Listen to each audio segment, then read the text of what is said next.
What's up, guys? It's Joe with LVV. So I have a no cooling call, and this is how I find the unit. Let's see here. Who was messing with this unit, or who didn't put the screws back and allowed this panel to fall off? All right, let's see. We'll dive into this and see what's up. All right, guys, so we got a 5 blink over here, okay, on this board. I believe this is a York or something like that. Machine. These things are never marked. Whatever. But let's take a look over here and see what the flash code. All right, 5 flashes, low pressure compressor lockout. Okay, so that means we got no refrigerant probably. All right, guys, so we just reset the system. They had a 5 blink before, now it's just a regular steady. Now this unit here has like a 3 or 4 minute delay before anything turns on. So a steady blink means 1 flash, not applicable. Heartbeat is normal operation. I'm not sure if you guys can see that. See that right there? Normal operation, heartbeat. And that's what this is right here. Just a regular heartbeat. Boom. Boom.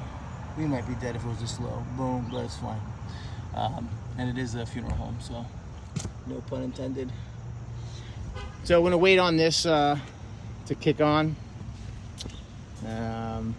We'll take a look. If it doesn't kick on after a while, I'll just make sure we have we got 24 in between C and Y. And then, but this should kick on. All these units are similar. They're all similar, all the same. But we have a standing pressure of about 194.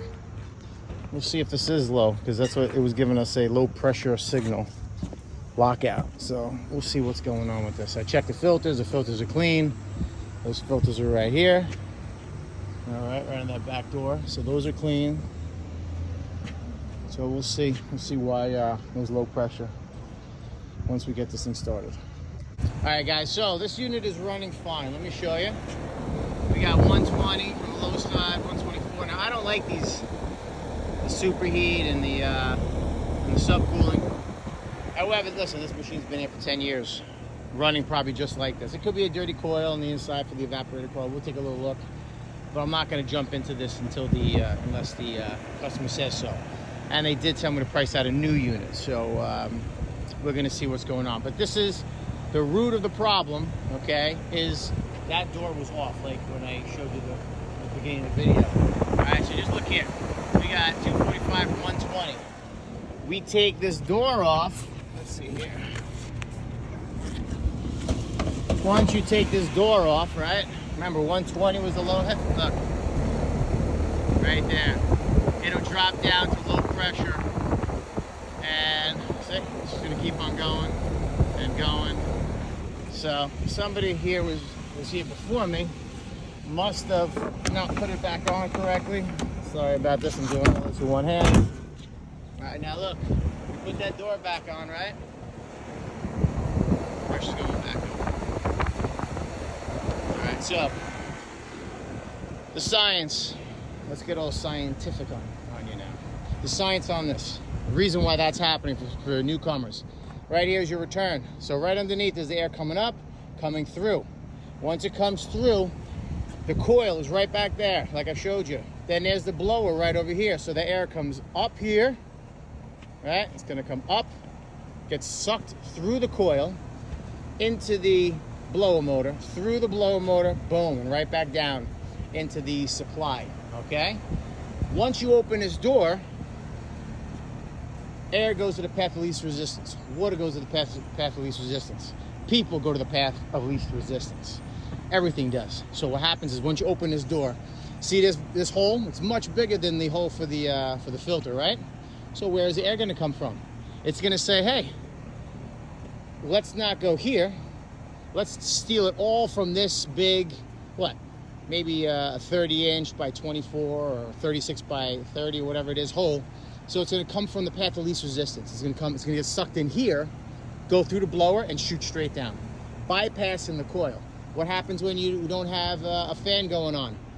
The coil ices up. Why? Because you have that, say, 20-degree temperature refrigerant on the suction side, and what does the air do? It heats it up. Okay, it brings it from, say, 20 degrees in the pipe, right, boiling, to, say, 45.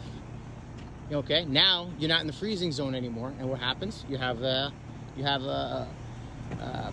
good running system. Okay, but if you bypass now, if that coil back there, if the air doesn't come up from here and go over the coil into the blower, down the suction, it's all coming this way now. It's going right in here, right to the blower, and right down into the supply. Then you know what? Now that coil is going to be freezing, and then it drops in pressure, and the low pressure control is doing exactly what the manufacturer wants it to, and it shuts it down, locks it out, so you don't kill your compressor. Because what happens when you have low suction?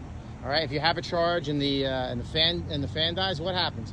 It's going to run, it's going to freeze up, it's not going to come back. You have no superheat. It's going to come back as a liquid to the compressor, not a vapor. And then what happens?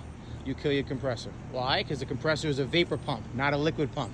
That vapor pump only pumps vapor. If you start slugging back liquid, what happens? Now it's got liquids much more dense. So what it does, and now when it tries to compress, or even the scroll tries to compress, it's going to break the rods, it's going to break the seals, it's going to break everything. It's not made for liquid.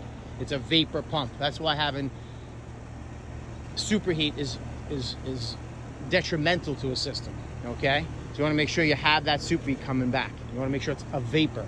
If you have superheat, you got vapor coming back. You don't have superheat, you got liquid coming back. And that's why you have low pressure controls. So don't ever bypass them, guys.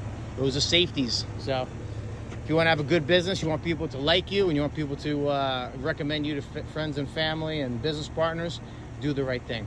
All right, so this is not going to be a big money job, but at least you know what, you're going to get the trust of the customer.